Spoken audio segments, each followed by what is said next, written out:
Instagram. We have a Q&A call today again.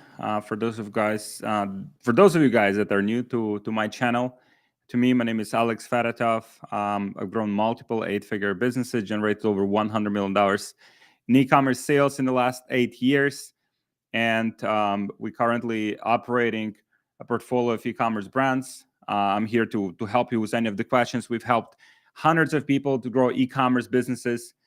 So I'm here to help you with your e-commerce ads, with funnels, with customer acquisition, any mindset questions, anything that can help you grow.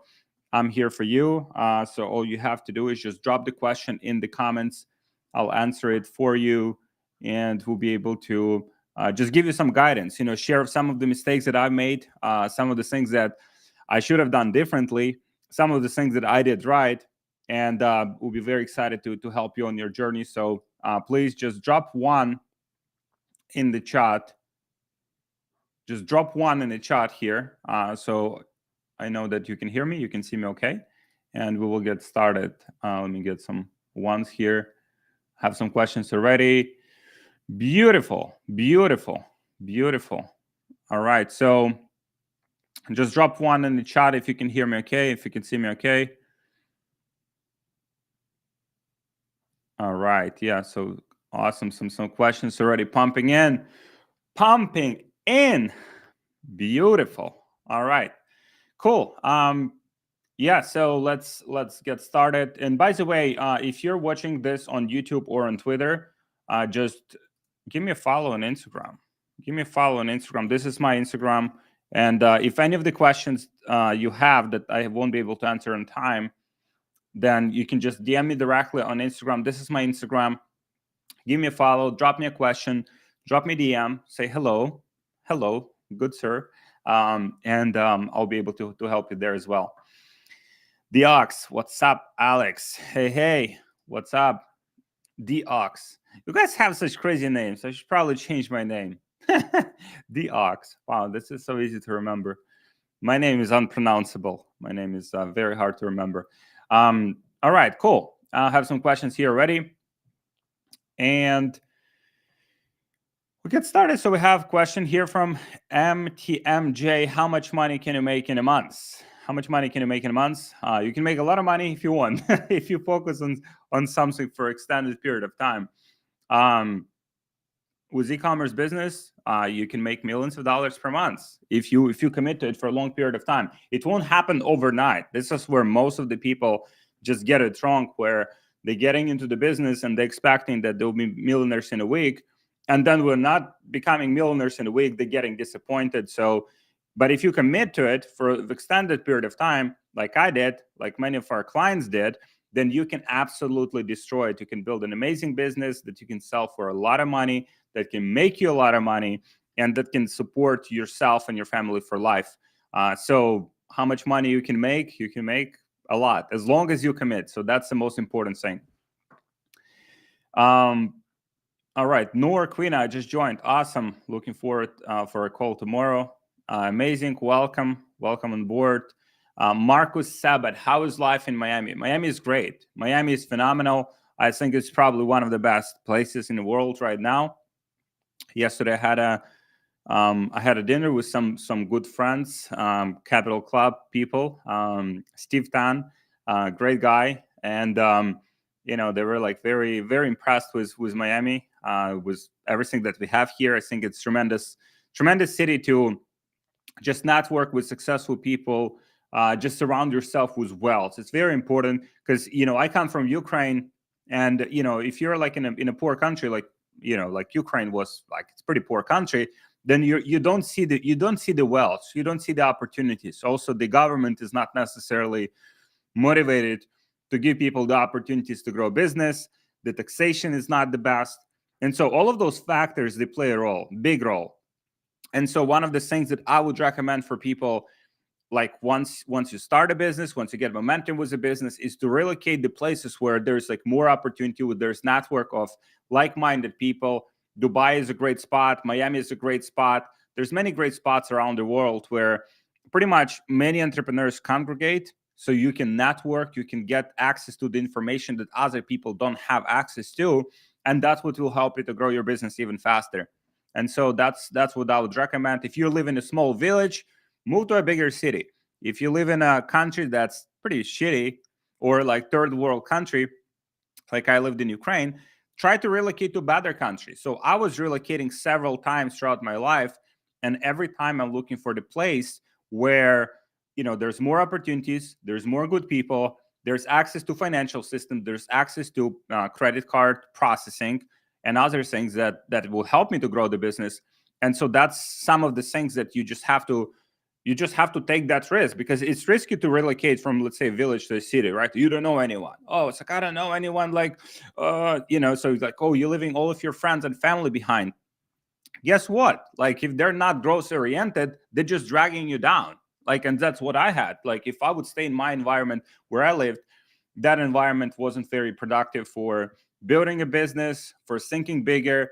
And that's what you have to do. You have to relocate to a better place and just move like to different places. If one country, like if Miami in a few years gets as bad as California, I'm out, right? Like, I'm relocating to a better place. And I think that's just one of the things that you have to do. Like, you have to surround yourself with the best people, with the best opportunity. Let me know if that makes sense. Marcus Sabat. We have some questions here. What tips Rio Smooth? Oh, guys, you guys such interesting names. Rio Smooth. What tips would you give to a beginner starting off with a low capital, $500 to $1,000? I would do organic. I would absolutely do organic, something organic, because I don't have money to spend on ads, so I have to do organic. And probably I would start with either TikTok Shop affiliate. I would sign up as a TikTok Shop affiliate, and I would promote other people's products, because this way I don't have to worry about the fulfillment, buying products, shipping products. All I have to care about is how to promote the products and the skills that you would learn promoting those products, specifically on TikTok.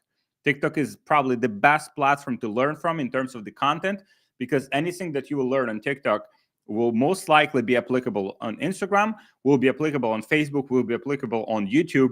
So now you get the skills that is actually valuable in terms of content creation, selling products, and that's what I would do. So I would probably do with TikTok Shop. And if not that, if I still wanted to do my own e-commerce business, I would do TikTok Organic. You can post about your product. You can post different demonstration of your product, how it works. You can model other successful people that have posted and got millions of views. And that's how I would start. I wouldn't start with paid advertising. I would just start organic. And by the way, I have a full guide. I have a like YouTube video on TikTok Organic. So if you're on Instagram, just DM me organic. DM me organic. And if you're not on Instagram, just give me a follow on Instagram. That's my Instagram. Just DM me on Instagram. DM me organic, and then I'll send you the whole tutorial. There's a whole video. I'll send you some SOPs, some of the things that you can start using right away to start building a business with a low capital investment.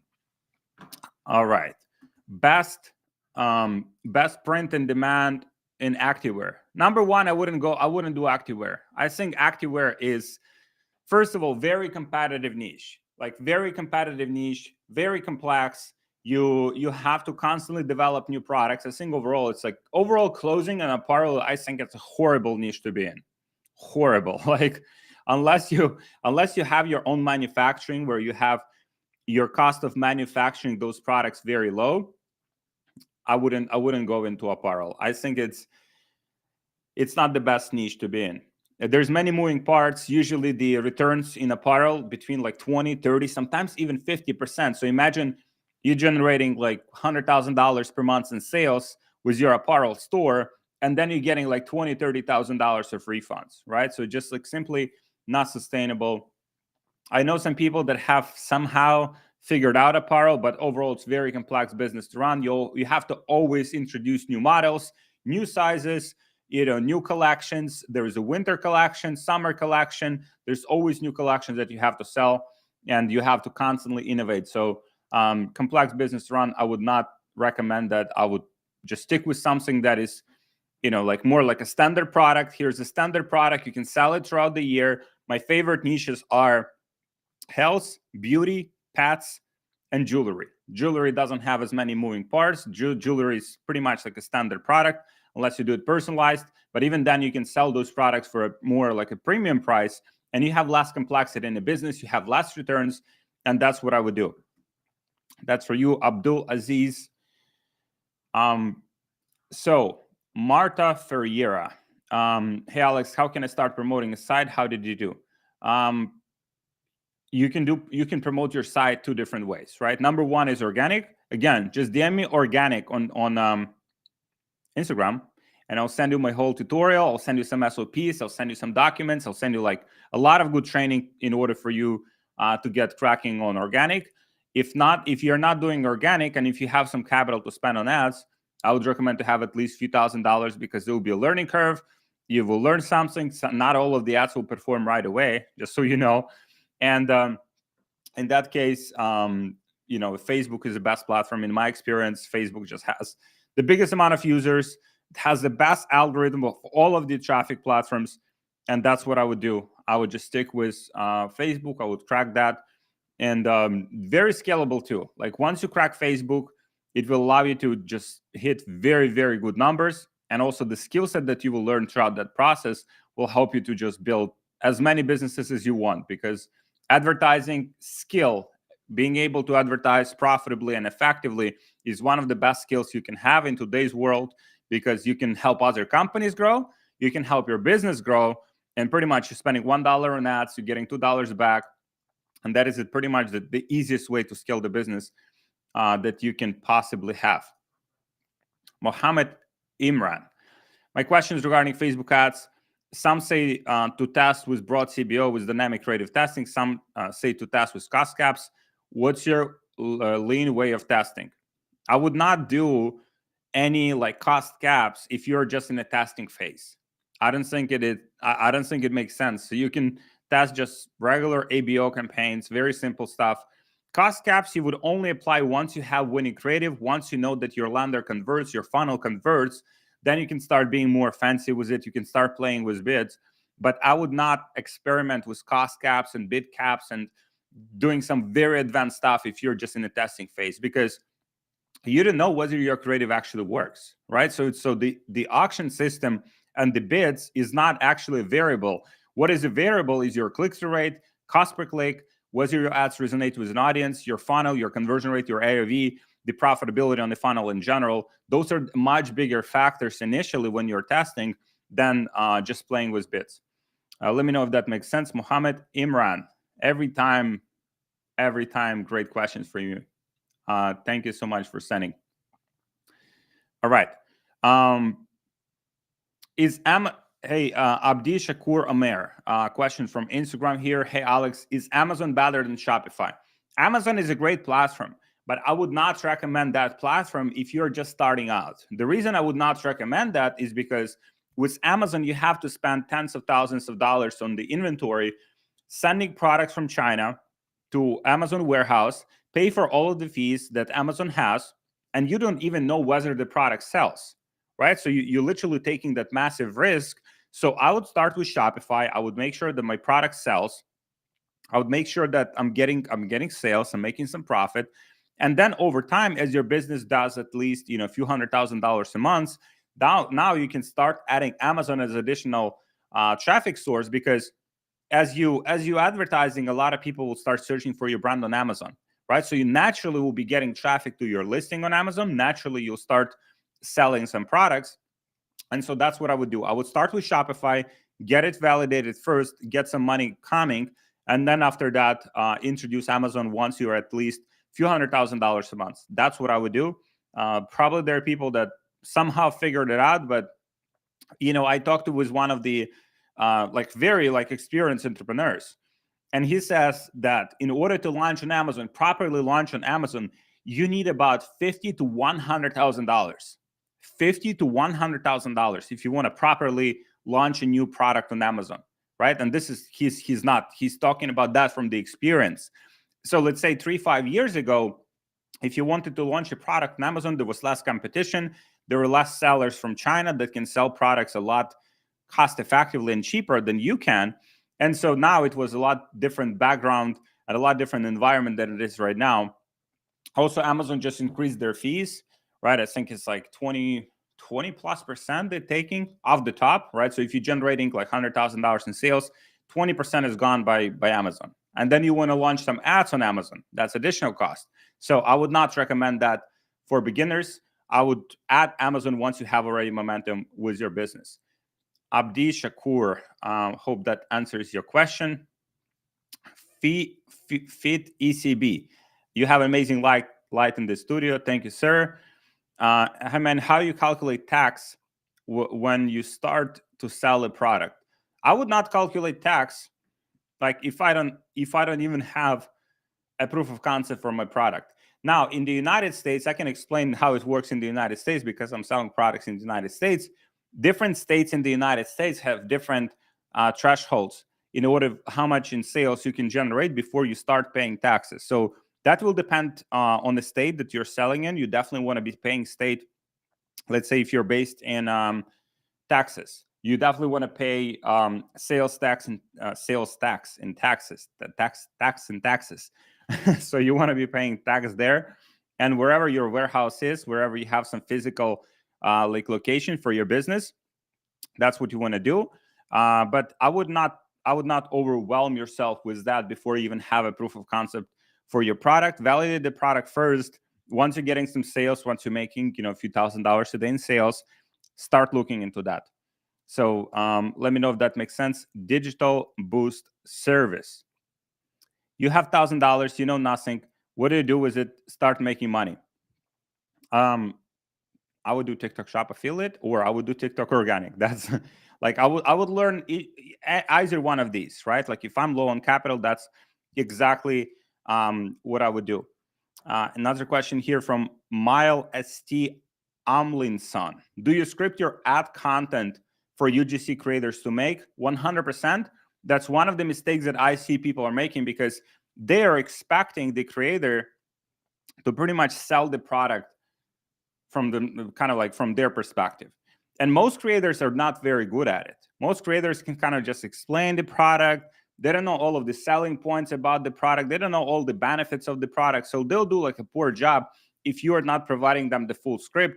What we are doing is we're writing the whole scripts for the creators, and then we're sending them those scripts so they can just record it as is, and they can start selling our product, because we know exactly what pain points we have to talk about, what problems the product solves for customers, what benefits the product has, what is the deal that we're offering, if we're offering like a free gift if people buy like 2 or more, or maybe we're offering like a special discount if people buying specific amount of products. So we always want to incorporate that, and we want to make it as scripted as possible for them.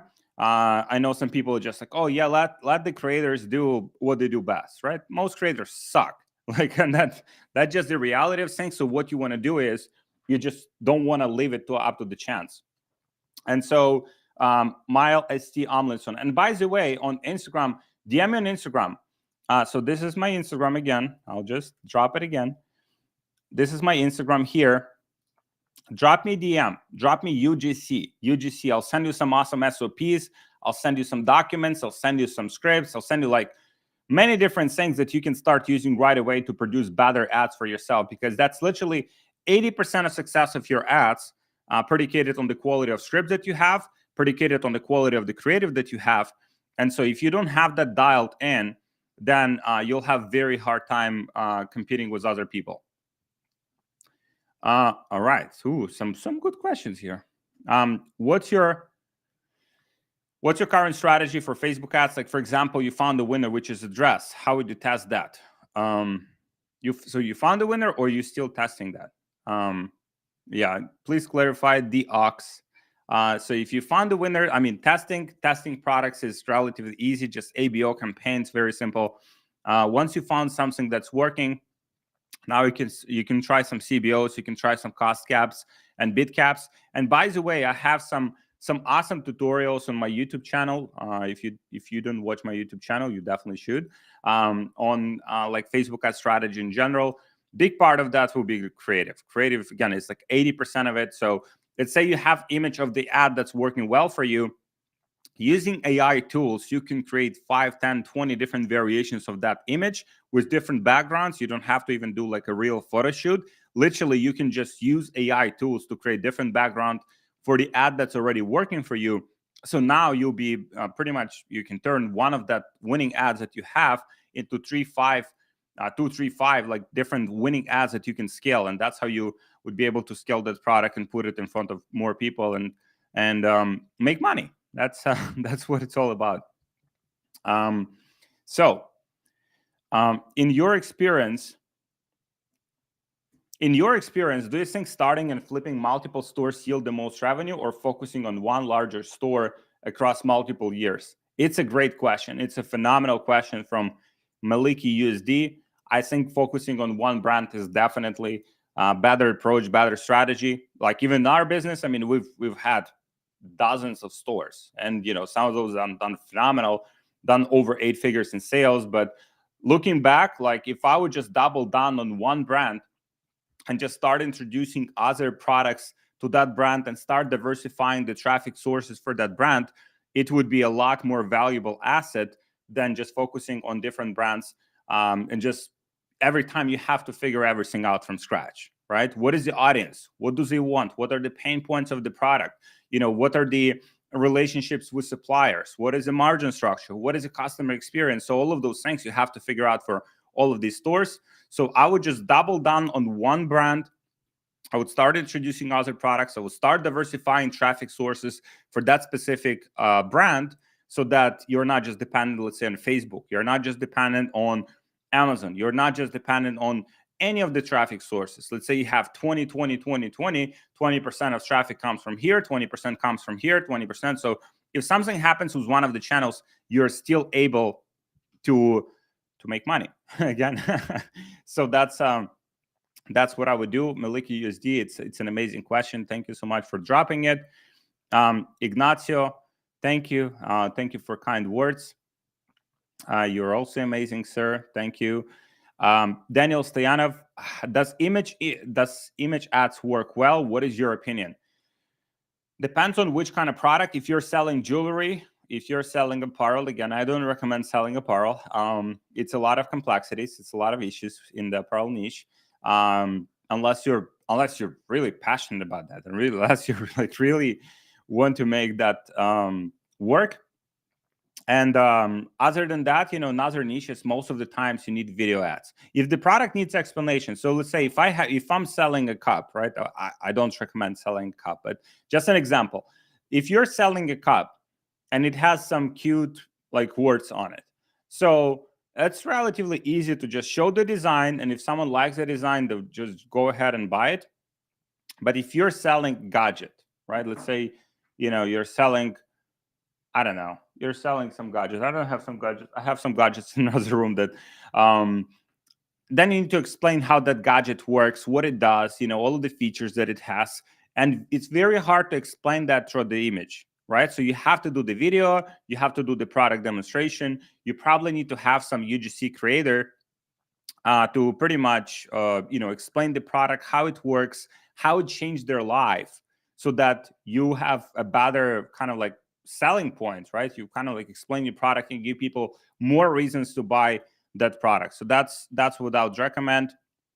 And image ads are great for the retargeting though. So always have some image ads about your product, the features, benefits, some social proofs, like some 5-star reviews in the images that you retarget everyone who visits your website, for example. So always have that, because that will help you to just get more people overboard.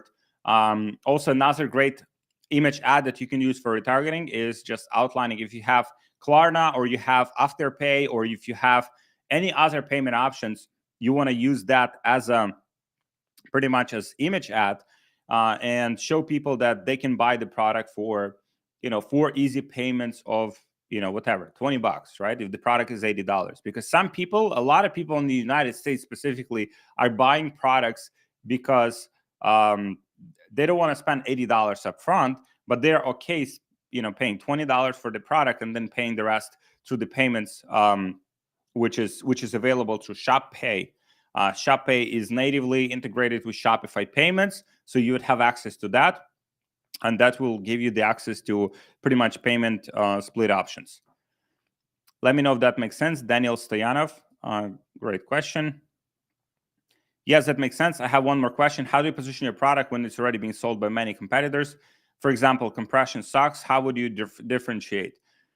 In those competitive markets, I think the differentiation would come to the avatar, right? So for example, maybe you position your X compression socks for like professional athletes, right? Or maybe for baby boomers, right? Specifically for baby boomers, specific avatar, specific specific pain points that you would solve for them, and then specific benefits that your product offers specifically for that audience, right? So you kind of like have to niche down, in my experience, to make yourself differentiated from your competition, especially in those like more saturated markets. So what you can do is literally you can go through Amazon reviews and see who's actually buying those products, because usually you'd find several different avatars. Maybe like you have stay-at-home moms, right? Or maybe you have working professionals, or maybe you have older people that have pain in their feet, right? And they want to solve it throughout that product. So the more precise your messaging is in those competitive markets, the higher it will convert. It won't be as scalable, obviously, because there's only so many baby boomers are there, even though there's like tens of millions of them.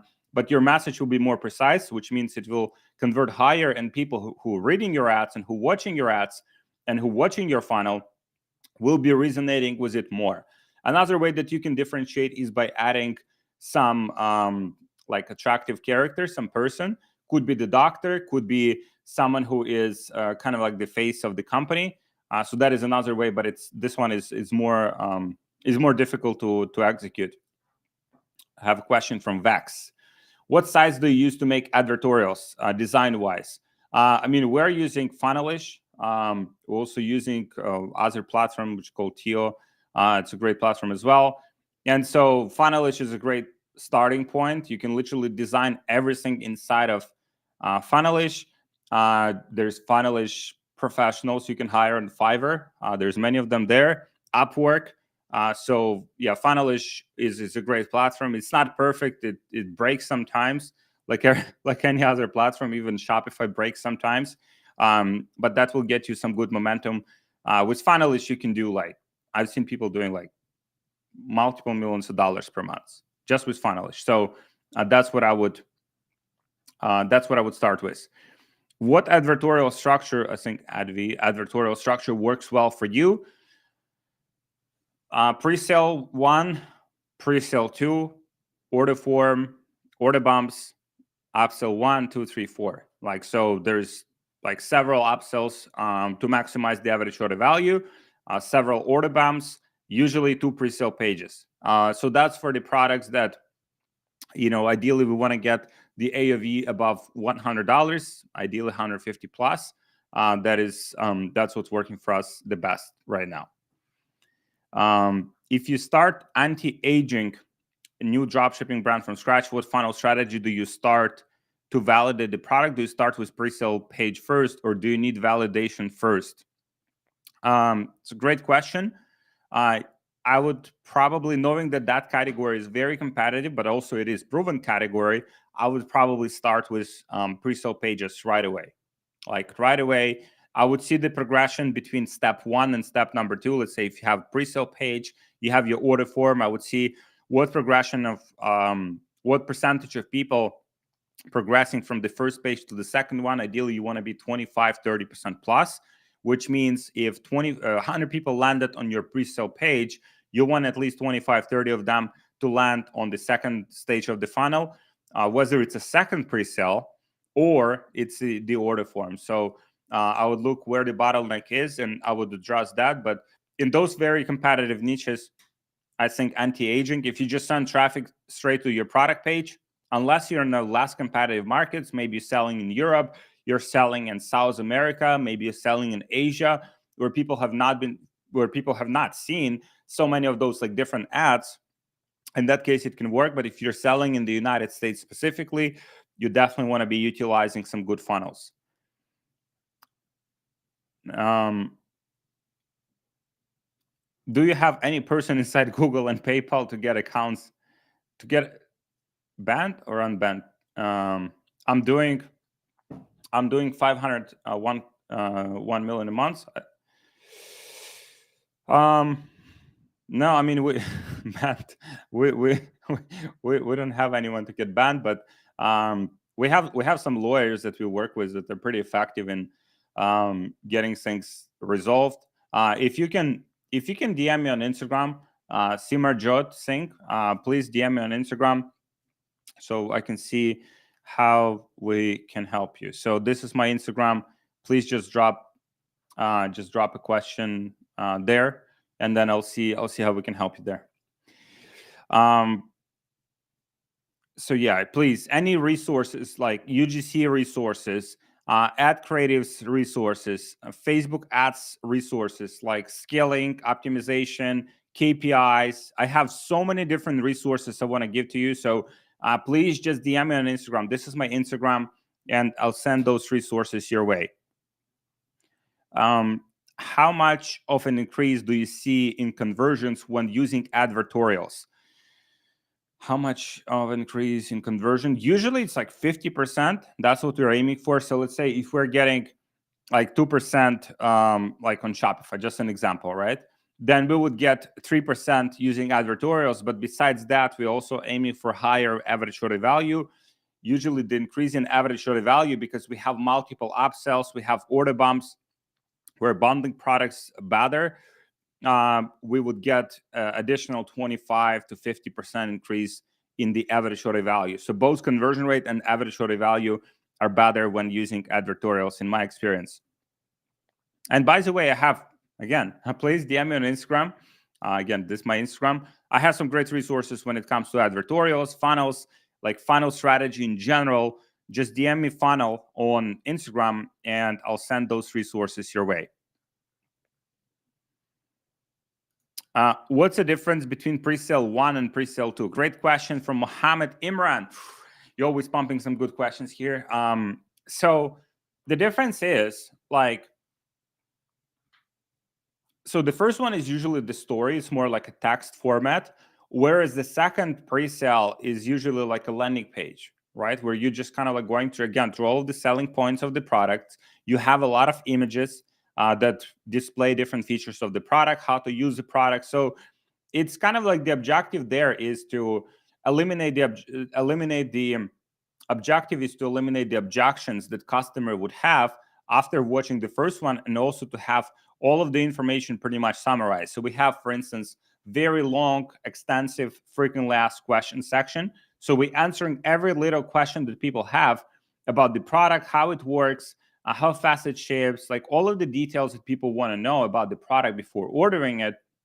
So when they come to the order form, they're pretty much ready to go and ready to buy. That is our objective with pre-sale 2. And the first one is usually, it's still building that anticipation for the product, but it's more in the story format. It's more in the explanation format. We're explaining, why the problem that people have is happening in the first place. What is the root cause of that problem? So it's more about like educating customers first. And second one is more for tackling objections that they have before buying the product. Let me know if that makes sense. Mohammed, how can I get a high authority UGC content creator like a doctor or a lawyer? Just start the outreach. Simple as that. Just start the outreach to people. Ask them if they would be interested to participate, in growing your brand. You can explain that if the initial collaboration works well, then you can set up like a retainer structure with them. You can pay them on a monthly basis for participating in the growth of the brand, and kind of like set it up initially as a task, because you don't know, sometimes you would have a doctor, but doctor is not very good at presenting, or doctor is not very good at selling, right? So that's pretty much kind of like eliminates the whole purpose of having that authority figure.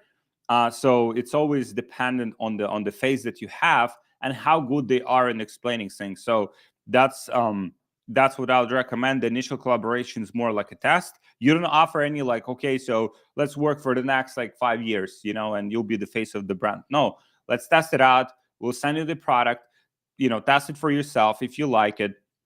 And if you like it, let's record like I don't know, like one VSL, several different hooks, and let's see how it goes. And if it works well, then we can figure out some ways for us to collaborate further, some ways for us to just have more long-term relationship and grow together. So the first collaboration you always set up as a test. Is it possible to use advertorial at the start, even when you don't have any reviews for your product? I mean, there's many different ways. Like, there's many different ways that you can do advertorial if you don't have any reviews about your product. But for instance, that same product being sold, someone else is selling. Let's say you have, you find Amazon reviews, or maybe your supplier, has, other people selling the product. It's pretty much the same product. So now you can use those stories as a base for your advertorial. Also, there's different formats of advertorials. For example, one of them is if you do about the innovation, right? Like this, small product disrupts like a massive, I don't know, healthcare market, or massive beauty market, or massive pet market. Why, big companies are freaking out about this small company? Because it brings some innovation to the space with this product. And so there's always different angles that you can use to sell your product. If you don't have those reviews, that's totally fine. You would just use a different positioning for the advertorial. Axis. Okay, it would be good if you do some lives when you analyze brands' funnels. That's actually a great idea. Let me take note of this. I think it's a phenomenal idea. Let me pass it to the team. And actually, I do on Wednesdays. I usually would do a call where I would actually go into, it's like a tutorial format where like literally breaks things down, like break down different processes in our business that you guys can leverage for yourself as well. But I think, yeah, it's a great idea here, and I'll definitely cover that in one of the next lives. Okay, this is a good one. Dellers321. Can you not use the word you or your in your ads or landing page? I've heard it increases CPMs.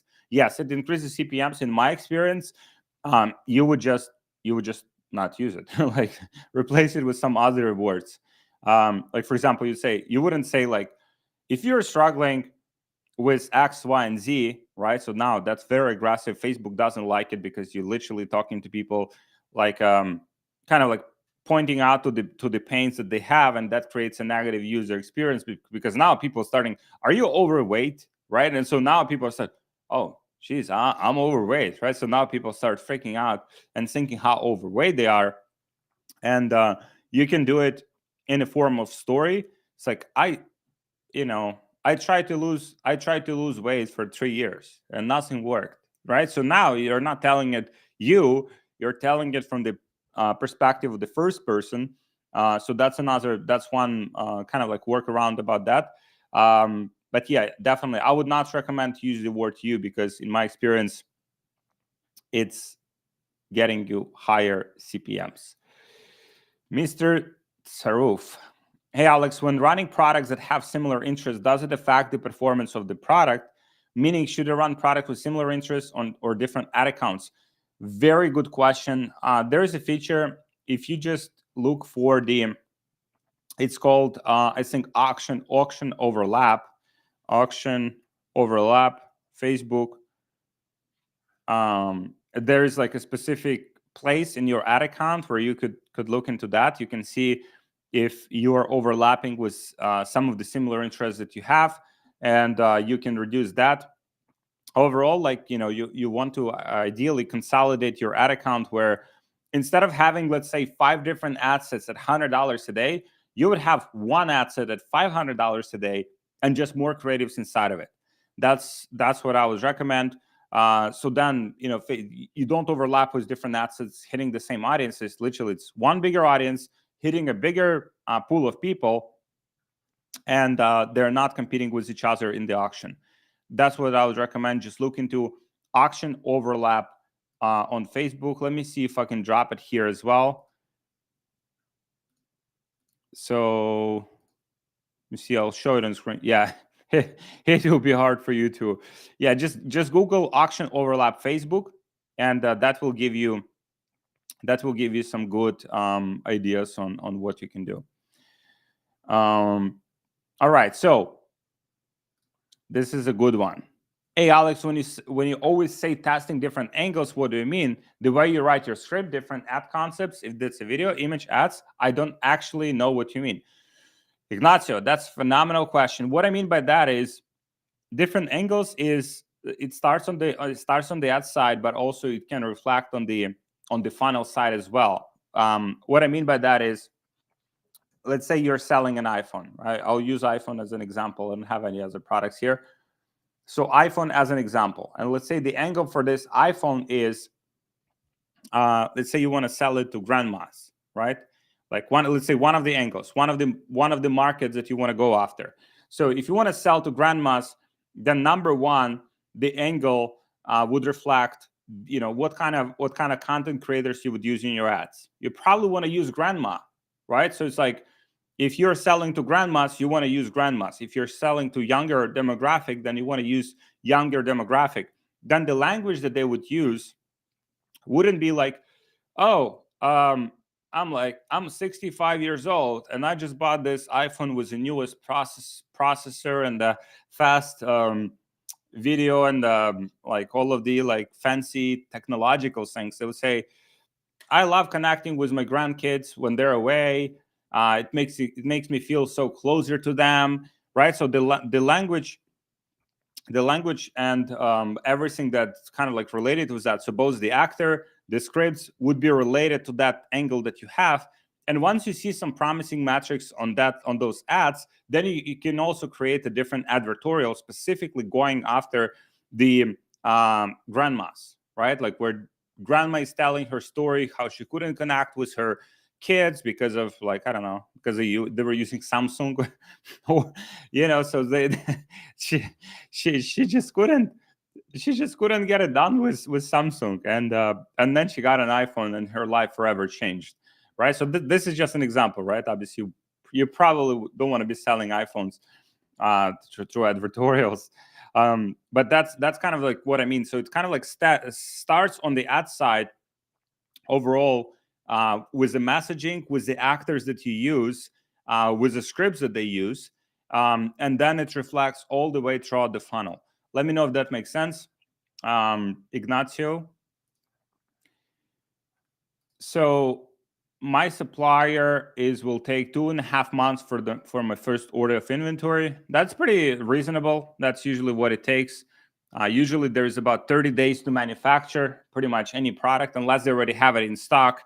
And then another 30 to 60 days, depending which shipping line you're using.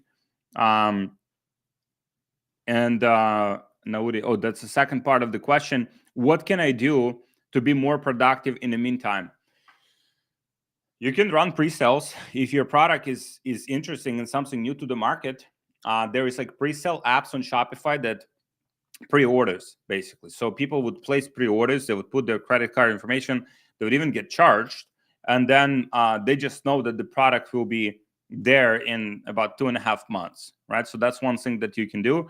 Alternatively, if you can source a similar product from other suppliers, if it's available already on the market, unless your product is super unique, you can start selling those products. If you need some good suppliers that can check if they can source your product, please just DM me on Instagram. I'll connect you with my suppliers.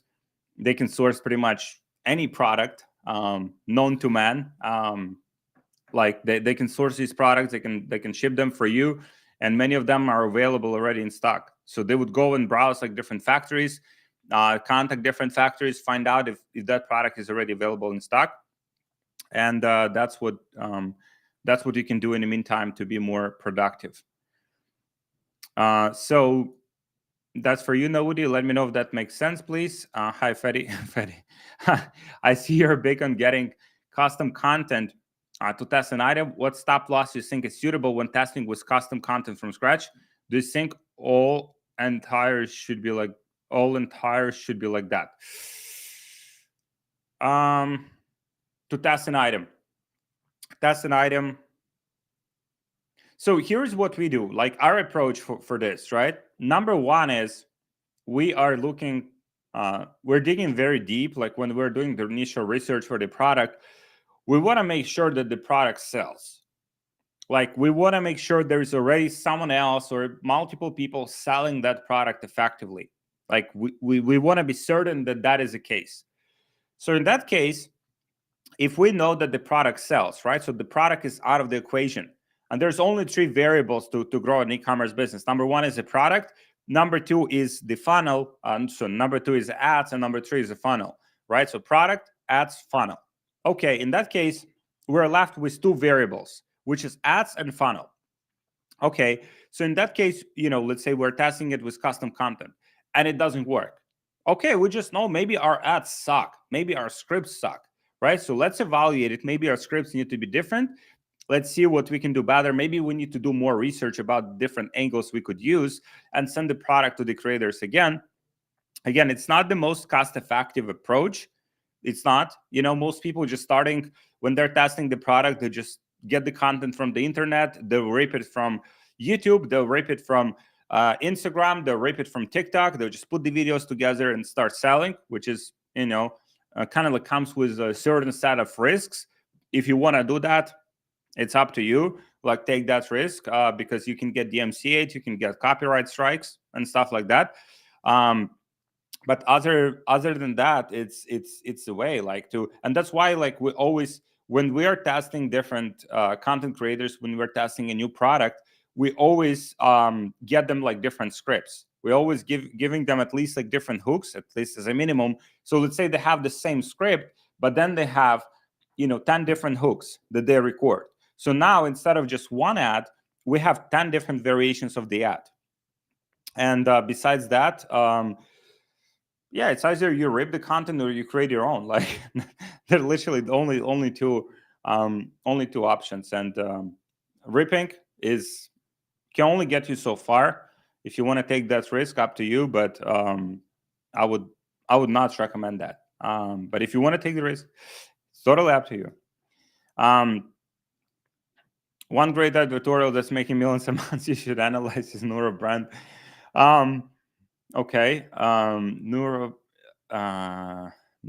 is great. So, hey, Alex, I'm interested in that doc with Facebook ad performance metrics, hold rate, etc. But I don't have Instagram. You can check my YouTube. I literally do the creative strategy breakdown in one of my latest videos. Just check the YouTube, please. One of the latest videos I did was about that, and it has that whole breakdown there, so you can see all of the performance metrics like hold rate, hook rate, click-through rate, and how to specifically overcome any of the challenges that you can have on that side. So yeah, just check my YouTube channel, please. I'm afraid to try pre-orders because my product does not exist on the market, but manufacturer can replicate it easily if they see it and if they see that it catches traction. Okay, so you're doing pretty much like a Kickstarter model in a way, kind of like pre-launching non-existing product. I mean, if you think about Kickstarter, right? The whole concept of Kickstarter, Indiegogo, I mean, these platforms that are getting pre-funded on the products, they also don't know whether they'll be able to manufacture the product. But they use the capital that they raise to fund the manufacturing of those products. I don't see any other way, unless you just want to wait 2.5 months, you want to pre-sell the products. There is no other way to know whether people actually willing to pay money for the product unless you get money from them, right? People can say, oh, I love this product. I really love this product. And you ask 10 of your family members and everyone loves the product. But if they're not paying you money, it doesn't mean anything. Like, so you have to you have to collect the money. That's, I think, thinking back of all of these things that we did, we would also like create like innovative product, and we would spend a lot of time developing the product, and we would spend a lot of time, yeah, this product looks amazing, it will destroy everyone because it's like so unique and no one else has it in the market. And then we would bring the product to the market, and it turns out like no one wants to buy it. And so I would definitely find a way to just get pre-orders. Like that is the best validation you can have that this product actually is something that people want. All right, so Ignacio, okay, thanks a lot, May. So basically finding any possible buyer personas and making all of the funnels targeted for them, scripts, messages. But could the angle be a phrase first instead of buyer persona? I like to start with a buyer persona, like first. I like to start with who we're selling this product to.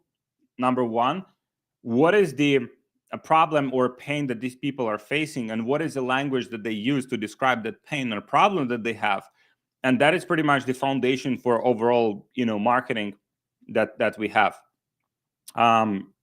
Phrase, yeah. So that's that yeah. I would definitely start with who's actually buying the product. Which you start with a customer first, like who would actually buy the product, and what are the reasons that they would pay the money for that product to solve the problem that they have in their life. Do you make the scripts yourself? No, I do not. We have great people on our team. We have great partners, so they write the copy. Like you can start to do it yourself. I'm blessed to be in a position where I don't have to do it myself. There was a point of time where I had to do it myself, but right now we have a tremendous copywriters on our team that write all of the scripts, send them to the creators, and then creators send back the videos. We test them, we analyze them. Okay, so what do we have to change about those scripts to make them more profitable, more consistent? And based on that, we're creating another set of scripts. So creators already have the product, we're just sending them another script. We're also testing different phases this way. So let's say we test the product with like 10 different creators or 10 different actors. And some of them would naturally perform better than others. They would have lower CPMs, they would have lower CPC, they would have higher click-through rate because they're better at presenting the product on camera. And those are the creators that we're moving on to. So let's say if we tested 10 creators and 3 of them just have better metrics, they're explaining the product better, they're better at their metrics with their ads look a lot better. So now those are the creators that we would just send another set of scripts. So now like we have 3 top performing creators, we would send them more scripts and we'll create even more variations of the ads. So that's what I would recommend. Lanky 009, what margin do you want to have at least for the product? My benchmark, my threshold is 3x. So let's say if I'm selling the iPhone. Again, iPhone is an example. Like say I'm selling this iPhone for $1,000, right? Just as an example. This product cannot cost me more than $333, including the shipping to the customer. That's my personal threshold. If it costs me less, beautiful. I just have a better like gross margin that I can spend on customer acquisition, on growing the business. If it's less than that, let's say if I sell this iPhone for $1,000 and this iPhone costs me $500 to manufacture and ship it to the customer, I'm not touching that product.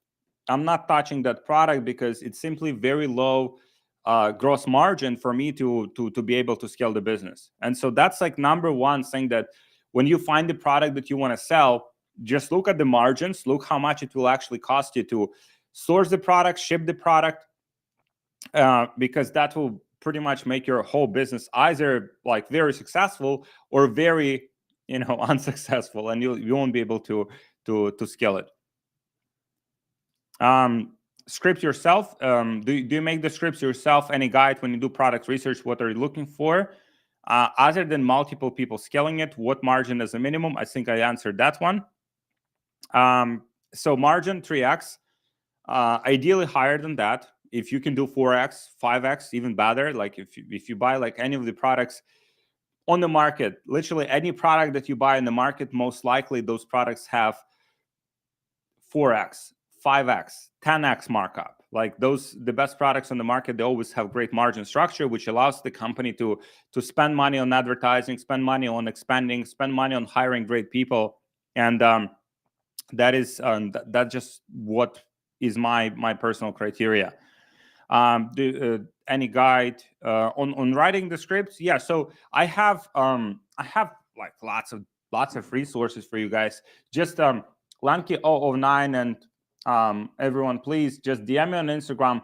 I have tutorials and resources on product research. I have tutorials and resources on UGC, on script writing. I have tremendous resources to help you guys with this process. Please just DM me on Instagram. Just remind me, this conversation, remind me what resources you're specifically looking for. And then I have this like massive swipe file of different SOPs that we use in our business. Like literally you get something that like 8-figure companies using right now. Like you can just take advantage of that. So just DM me on Instagram, DM me like either content or UGC, and I'll send you some great resources. So let's say you analyze the Amazon review from the product, and then you see something like, this product helps me with my knee pain too. Could that phrase be an angle and the starting from the funnels around? This is quite generic. This product helps me with my knee pain too. This is too generic. Like you want to use a specific language. Let me just like quickly go on Amazon and give you an example of a good like knee, what's the product? Knee, right? Let's see, knee sock. I don't know, knee sock. Like, okay, let me get you some good one here. Okay, so as you're going through, and I wish I could share my screen, but I don't think it will display properly for you guys. But let's say as I'm going through this, all right, so cool. There you go. Like if I drop it here, right? So this is just, I found this in like 30 seconds, right? So this compression knee sleeve worked great for me. I stand on cement floor for 8 hours a day. That is specific angle. Okay, who this addresses? Cement floor. It's probably construction workers, right? That are staying on cement floor. It could be, I don't know, maybe nurses, right? Another sub-market, another niche that you can go after. Provided support and reduced inflammation. Reduced inflammation. Okay, inflammation. Do you know the real reason you have a knee pain? Is because you have an inflammation. And how do you overcome the inflammation? You can try like pills and stuff, but it's better if you just use like a knee sleeve that is proven to, reduce inflammation. Like, so that's what I mean by identifying the angle. And you can find these. You need to use like look for these like small details when you look into Amazon reviews. It cannot be generic. If you just say like, oh, it helps, like it reduced my knee pain, it's too generic. Everyone says that, right? So you want to go deeper and go after specific segments of the market. Like in this case, cement floor for 8 hours a day. That is extremely specific, and that's what you want to be. Like you want to be specific. That also relates to that question someone previously asked on this call, where like, how do you differentiate in competitive markets? That's how you differentiate in competitive markets. You're just more specific who you're talking to and how you're talking to them. That's how you differentiate in competitive markets, because most of your competition is lazy, right? And they're just like, yeah, it helps with knee pain and it has like these great features and it's made of the best like materials on earth, right? That's too generic. And that's Ignacio. Please let me know if that makes sense. You just have to go. You just have to go deeper. Keep them coming. Thank you, Ignacio, for sending so many great questions. You just want to go deeper when doing this research. Lanky009. What is the minimum selling price if you go for if 3x COGS?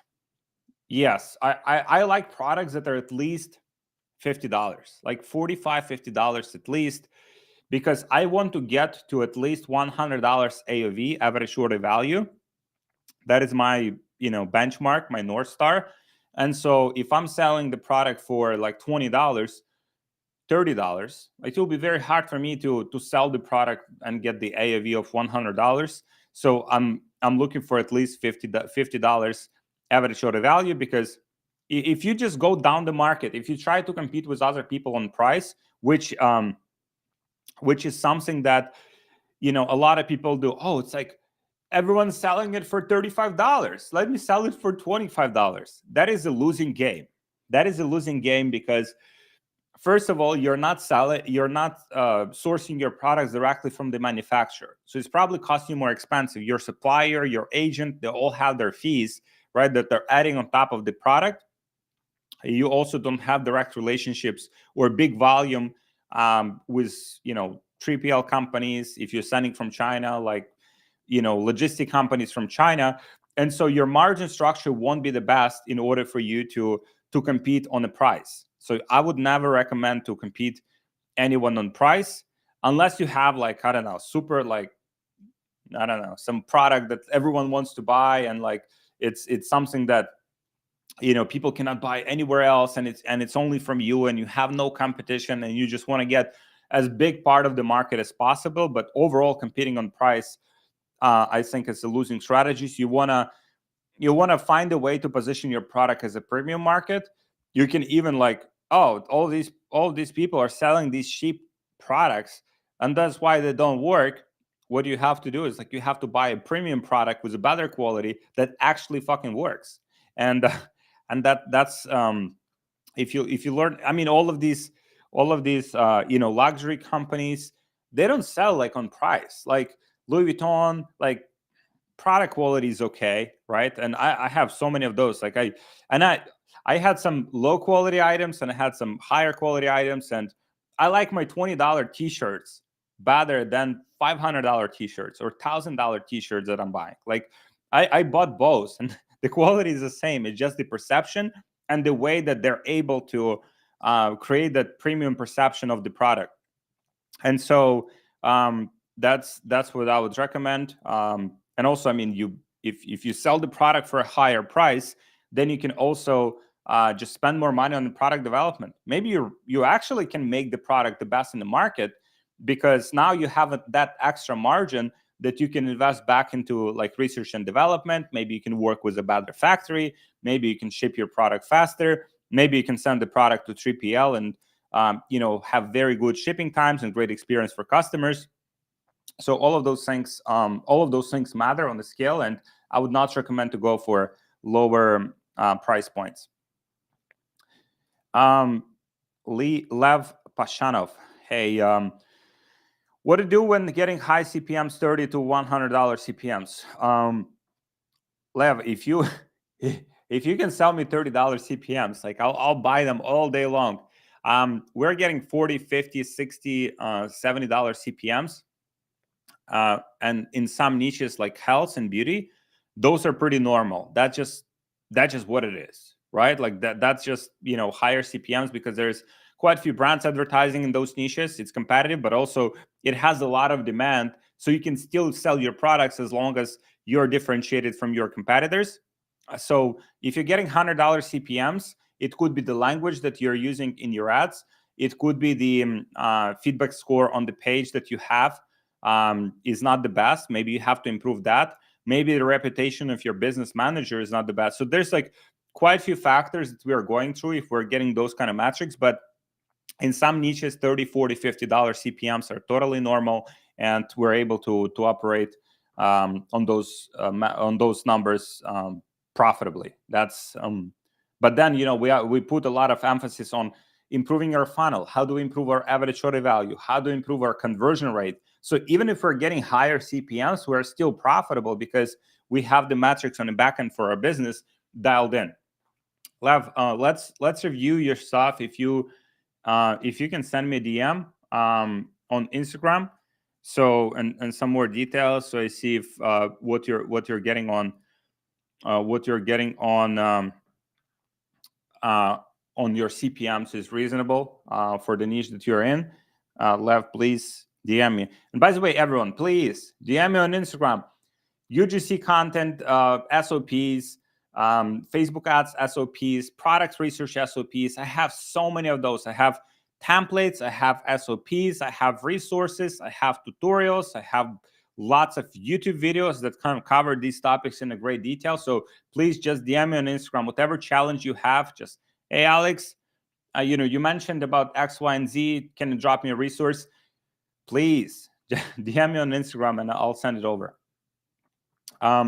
Ignacio, I see what you mean now. Thanks a lot, mate. You help us a lot. Thank you so much. Thank you so much for the great questions. Another one here from Naudi. I assume you run organic paid ads on TikTok. How would you begin posting your ads? Multiple accounts, different countries. Do I need different SIM cards or VPNs?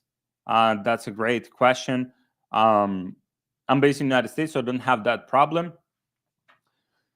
How do you begin posting your ads, multiple accounts? I mean, you start with one account. There's accounts and sales. There's like literally marketplaces where you can buy accounts based in the United States. I think you have to log into those with like VPNs, and you have to buy, I believe, SIM card, like US SIM card. So that's the solution. If you're based outside of the United States, that's what I would do, Naudi. And I'll try to gather more information. I'll even put together like a YouTube video on this. I think this will help a lot of people, specifically on this topic. If you're not based in the United States and you wanna still advertise on TikTok, advertising on TikTok is pretty easy. There is like agency accounts that you can get on TikTok, right? So literally, it doesn't matter where you are. You literally will get access to the accounts of the agency. You would prepay the balance, and you're able to advertise from there. So that's no problem. But then in terms of organic, yeah, you would probably need a SIM card and VPN, US SIM card, US VPN in order to advertise there. I covered most of the questions. I covered most of the questions. What are your top tips for triggering subscriptions on products, supplements, and how would you retain customers? I mean, number one is the quality of the product. That's number one. So product needs to be good. Product needs to taste good. If you're selling supplements, ideally, you would have something that tastes good, because that by itself is a massive selling point. So that's number one. Number two, there's a platform called, I think, Repeat.io, where it would basically send your customers very timely notifications. If they have to restock the product, they have to buy the product, it would send them a reminder in order to buy your product. And besides that, someone asked, is this live? Is this live? It's live. It is July 1:07 p.m. here in Miami, and that's on the subscription side. Yeah, those are the biggest ones.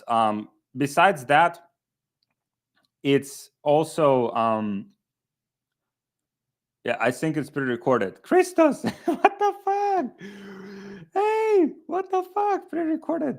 Why there's some people that just like okay. Let's keep it positive.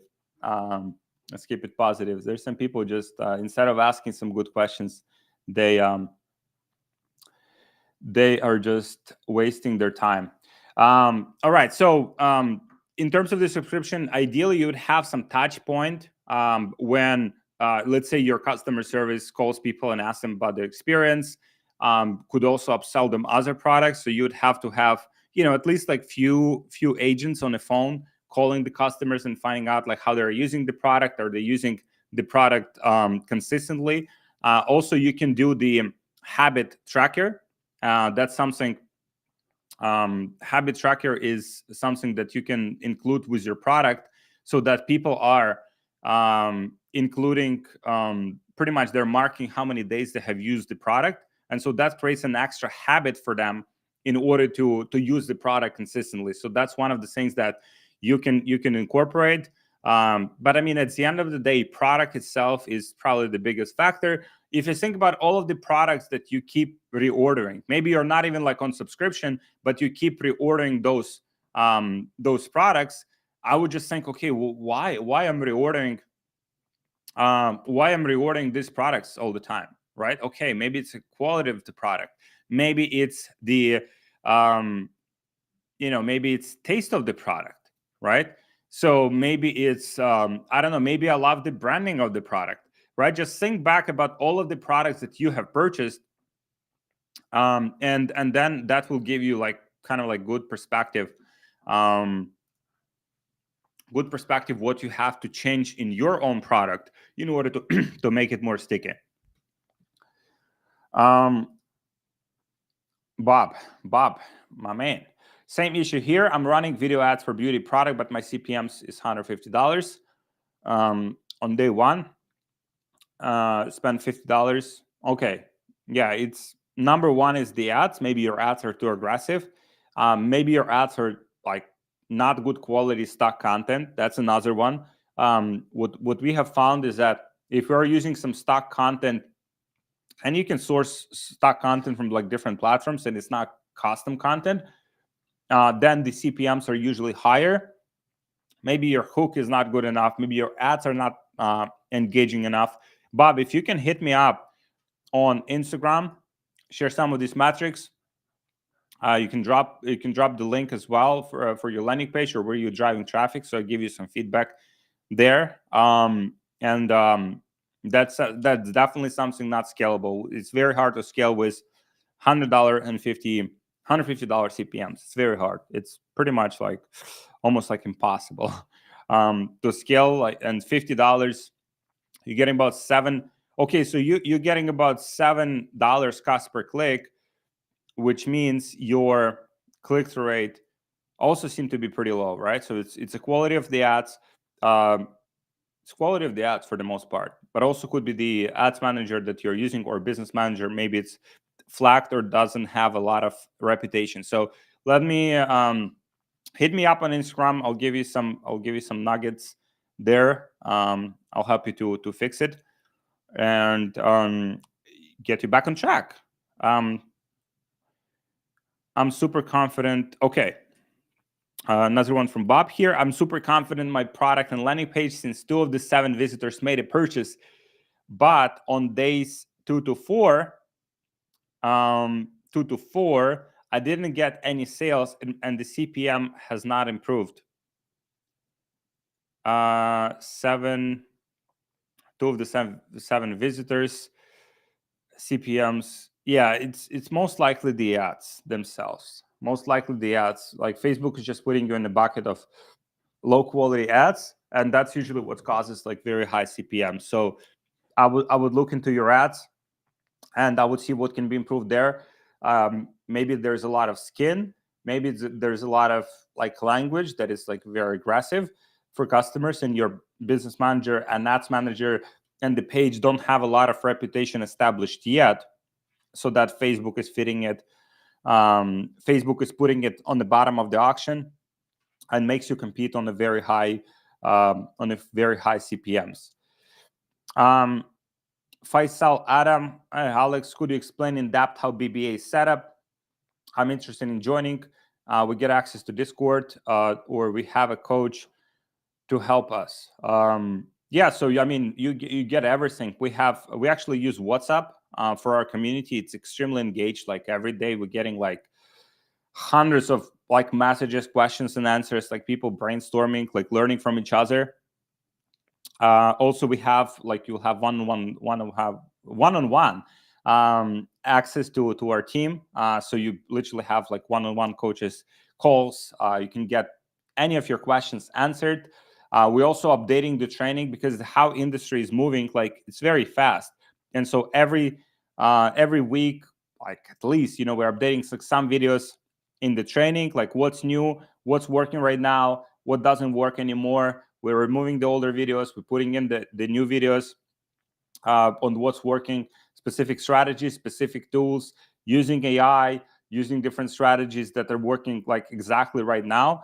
And so literally you have like the whole process, from start to finish, all of the moving parts. Like the community is there, the one-on-one help is there, the training is top notch, and literally it's something I wish I had when I was starting out my business. So that's the way it's set up. So Faisal, please, hit me up on Instagram, and we will take it from there. We can do like a live demo for you as well. What is the best way to start learning meta ads? At the moment, there are very few open entry positions. Very few open entry positions. Any suggestions how I can start? Entry positions. Are you trying to work in Facebook, or are you trying to advertise on Facebook? Those are two very different things. If you're trying to work in Facebook, I'm not expert in that. I cannot advise you on how to get a job in Facebook. If you want to learn meta ads, just watch some tutorials on YouTube as a starting point. Open your account, start playing around with it, get some help ideally, right? So that you can accelerate the learning curve from someone who's already advertising. And that's how you accelerate. That's how you accelerate the learning process. I'm from Venezuela, just so you're at.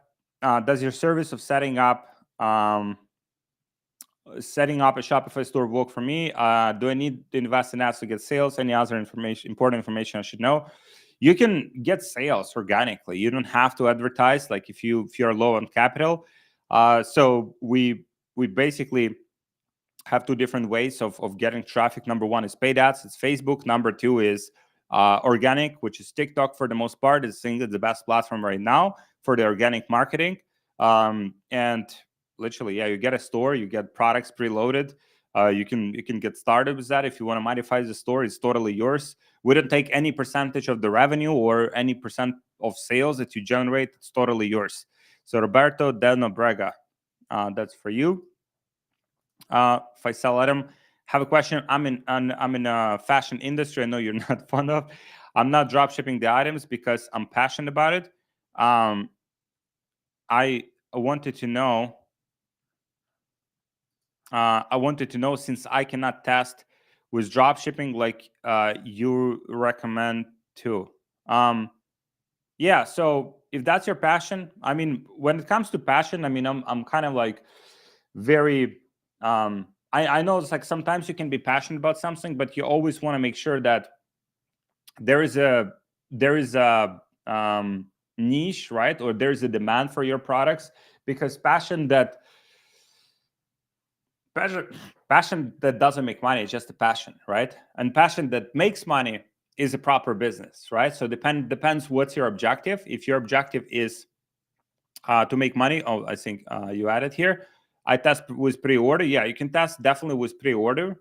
See, if people are ready to prepay for the items that you have. Again, I would have to see the margin structure. Like, how much does it cost you for one item? How much do you sell it for? I know a lot of people that like the item costs them $50, they're selling it for $100. It's a very low margin, especially like in apparel.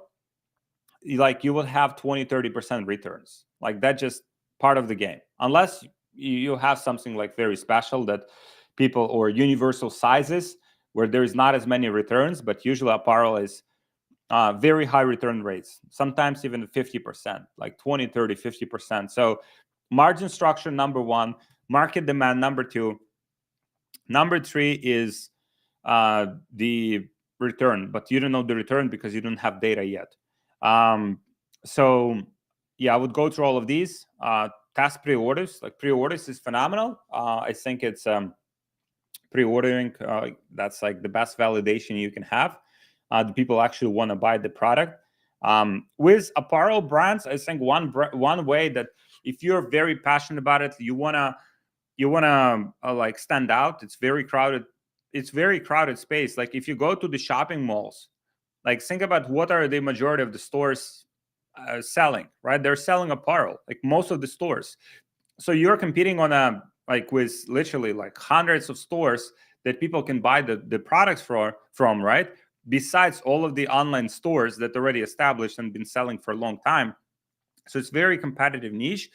The one way that you can differentiate in apparel niche, if I would be doing like, if I would be doing apparel, what I would be doing is I would really dial in your story, like the story of the brand, like why you started in the first place. The designs have to be on point. The designs have to be like phenomenal. And So design, you have your story, right? Why you started the brand, maybe the story that kind of like inspired you. Maybe you're donating portion of your profits to some organization, so that's another, selling point that you could use. And that's what I would start with, right? And you asked, would BBA still be good for me and the trainings, etc. Since I'm not initially drop shipping. There's other moving parts, right? Like what I mean, first of all, as I mentioned, your story of the brand, the website, the ads, right? So all of those things we can help you crack inside of the BBA. And that's literally whether you have a brand, whether you want to drop ship. Some people joining, they have already brands established. They just want to learn how to sell those products effectively, and that's exactly what we can help you to do. You can sell a few to test, refund the customers, and order it after it sells. Yes, I think it's a great advice. LP7, thank you so much for dropping here. Literally, like you want to make sure that people are ready to pay money for the product that you're selling. Like if they're not paying money, they don't want it. Like they might say, yeah, I love the product, and then they go to the website and they don't buy. Like it's not enough, right? You need the money to be in business. You need the money to order another batch of inventory, right? The products needs to make money. You need to collect money from the customers in order to know that they actually want the product that you're selling.